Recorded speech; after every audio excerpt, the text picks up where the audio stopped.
Seguimos com outras notas que marcam a atualidade, desta feita olhar para esta que faz eco em toda a mídia internacional, a possível morte de Prigozhin em queda de avião. Nós vamos ao detalhe conversar com Wellington Calazans, que é correspondente da televisão pública de Angola, que está em Estocolmo e agora entra via Skype para esta edição do Hora 10 para mais detalhes em torno desta informação. Wellington, muito boa tarde, bem-vindo ao Hora 10. Boa tarde, é sempre um prazer estar aqui. Wellington, a Agência Federal de Transporte Aéreo da Rússia indicou que Prigozhin, o líder do grupo de mercenários do russo Wagner, pode ter morrido nesta queda de avião. Sabe-se que por esta altura estão a ser feitas algumas investigações, mas o que é que se pode avançar em torno desta informação?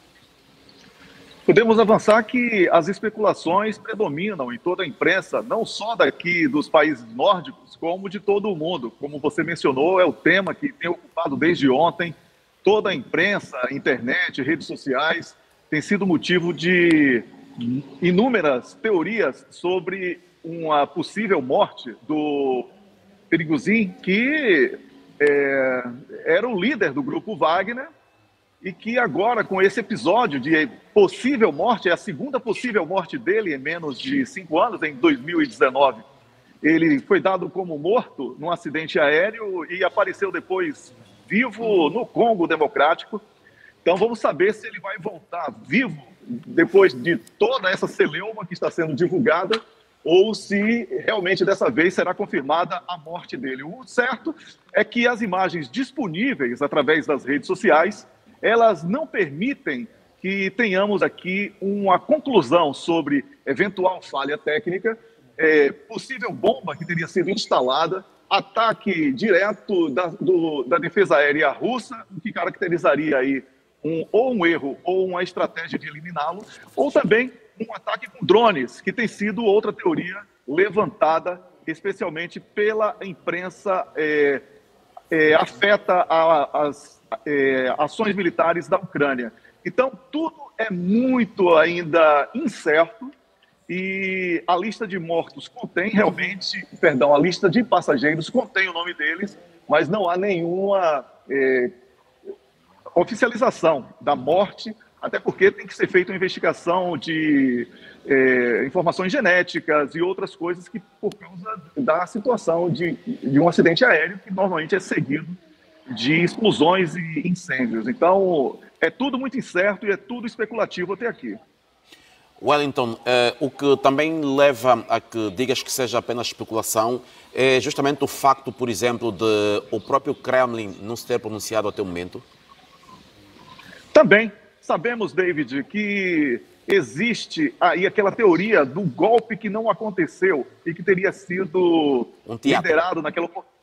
Exatamente, teria sido midiático, tanto que há pouco mais de 20 dias o líder do grupo Wagner estava no mesmo evento com países africanos ao lado do presidente russo Vladimir Putin, é isso aí. Então, o que acontece, David? Fica uma sensação para quem acompanha como observador, que é o nosso caso, de que os países membros da NATO, através da imprensa, que foi reduzida à máquina de propaganda, torce para que, a partir de uma possível morte, exista uma cisão dentro da Rússia que possa apresentar sinais de fraqueza interno da liderança do presidente russo. Mas, como você mesmo sabe, não houve nada oficial até aqui. O discurso que o presidente Vladimir Putin fez ontem aos países membros do BRICS, ele não mencionou em hipótese alguma esse tipo de acidente e já havia ocorrido, o que quer dizer, em linhas gerais, que ele prefere trabalhar com dados reais a ter que entrar ou mergulhar na onda especulativa que tem sido predominante. Wellington, um dado curioso que também levanta aqui a nossa curiosidade é justamente a rota deste voo. Várias vezes Prigozhin foi citado como estando em São Petersburgo. O próprio presidente Lukashenko havia dito que ele esteve por muito curto espaço de tempo na Bielorrússia e voltou para a Rússia, e este voo era de São Petersburgo para Moscovo. Moscovo, onde, de forma oficial, ao que se sabe, Prigozhin não é bem-vindo. O que é que este avião faria? Por que é que este avião fazia essa rota de São Petersburgo para Moscovo? O que é que Prigozhin iria fazer a Moscovo? Essa é mais uma das inúmeras interrogações que temos para esse episódio, David. Não faz nenhum sentido ele promover esse tipo de rota, não é? E o mais provável seria que ele fosse para algum país africano ou para a Bielorrússia, onde ele tem liderado algumas ações juntamente com o Grupo Wagner nas fronteiras com a Polônia. Portanto, é mais um ingrediente que transforma esse episódio de uma eventual morte do líder do Grupo Wagner numa grande incógnita e que nós não teremos uma resposta até que tudo seja esclarecido ou que ele reapareça ou que seja oficializada a morte dele com elementos que possam ser incontestáveis. Caso contrário, vai parecer mais uma estratégia de guerra da Rússia diante de tudo isso que temos acompanhado. Também vale lembrar, David, que a ausência física, presencial do presidente russo na cimeira dos BRICS tem provocado sinais de fraqueza na análise da imprensa ocidental. Com isso, esse episódio também pode ser um grande desvio de foco desse tipo de abordagem, quando todos abandonam esse tema e passam a resgatar um golpe que não aconteceu e uma possível vingança que pode não ter acontecido. Então, é tudo incerto, estamos aqui comentando comentários.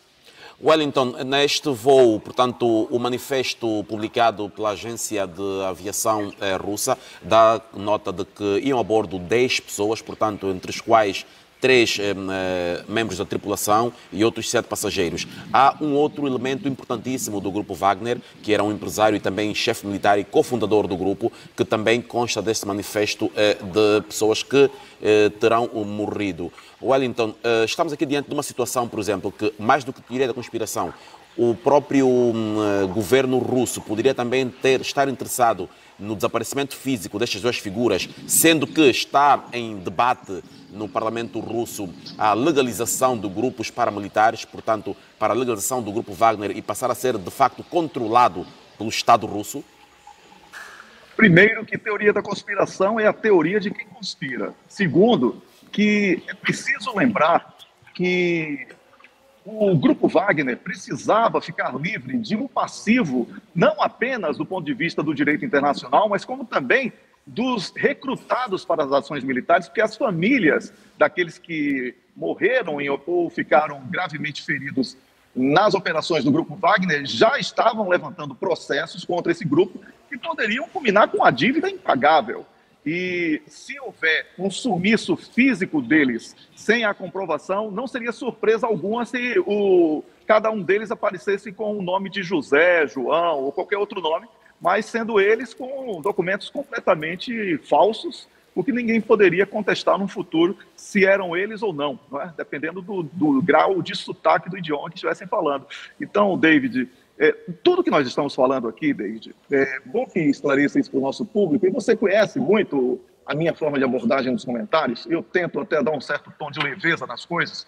É tudo especulativo, não existe nada oficial. Eu procurei, com toda a dificuldade que tenho aqui na Suécia, para encontrar mídia russa, as informações, e recebi muito material dos meus colegas que colaboram comigo, e também lendo a imprensa da Noruega, da Suécia, da Finlândia, do Reino Unido, e também da própria Ucrânia, e temos visto que nada além de especulações ou de opiniões de especialistas, porque existem especialistas para tudo, não é?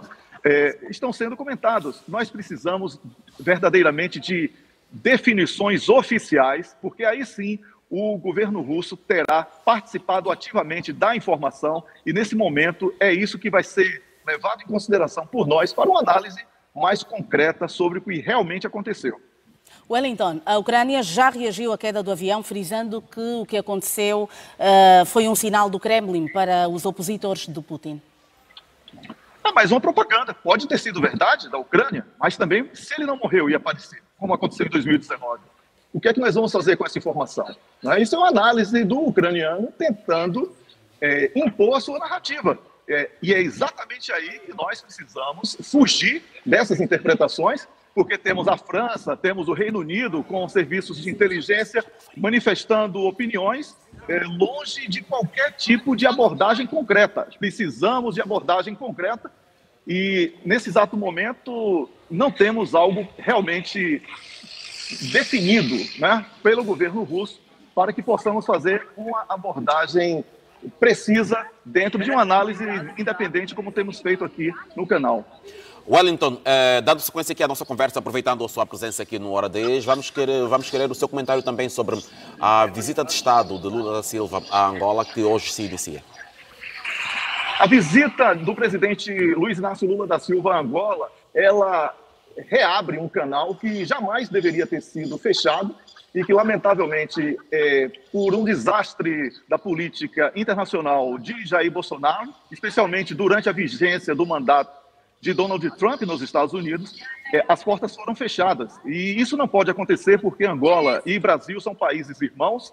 A presença de Lula em Angola pode reacender uma série de parcerias que foram interrompidas e também pode introduzir, dentro de demandas atuais, um conjunto de investimentos que Angola tanto precisa e que poderá ser uma parceria ganha-ganha, como tem sido marcado historicamente. Então, David, considero que será uma visita marcada por grandes expectativas de anúncios, de parcerias e de uma reaproximação que jamais poderia ter sido interrompida. Wellington, Lula vem a Luanda vindo de Joanesburgo, África do Sul, onde esteve a participar da Cimeira dos BRICS. Portanto, a última cimeira aconteceu em 2018, ainda com Michel Temer.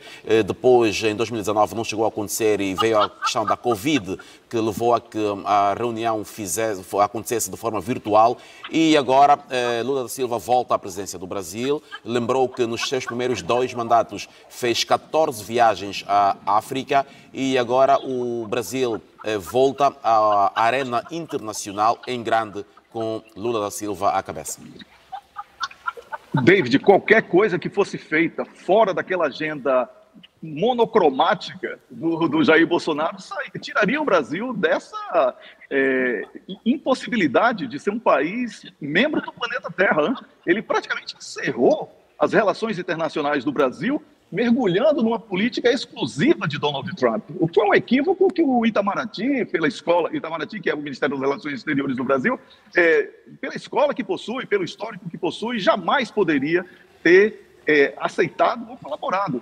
E agora, com essa possibilidade de abrir diálogo com outros países, claro que a consequência natural, David, será essa, de fazer uma comparação imediata com esse erro histórico de Jair Bolsonaro de ter fechado o diálogo com muitos países do planeta, especialmente países irmãos, como é o caso de Angola e outros países africanos. É bom lembrar que o Jair Bolsonaro mudou um pouco a sua política somente depois da derrota de Donald Trump e numa visita que ele fez à Rússia, quando foi recebido naquela oportunidade por Vladimir Putin, porque também o Jair Bolsonaro, era rejeitado em diversos países. Isso também foi consequência do equívoco diplomático do início, dos 2 primeiros anos do seu mandato. Wellington, então vamos continuar a contar com sua prestimosa colaboração, sempre aqui em tempo real, para os comentários, a atualidade internacional, sempre que se impuser. Obrigado pela presença aqui no Hora 10, edição da manhã. Voltamos a estar juntos tão logo se justifique. Wellington, bom dia, obrigado. Bom dia, agradeço pelo Prestimosa e estarei sempre à disposição. Um grande abraço.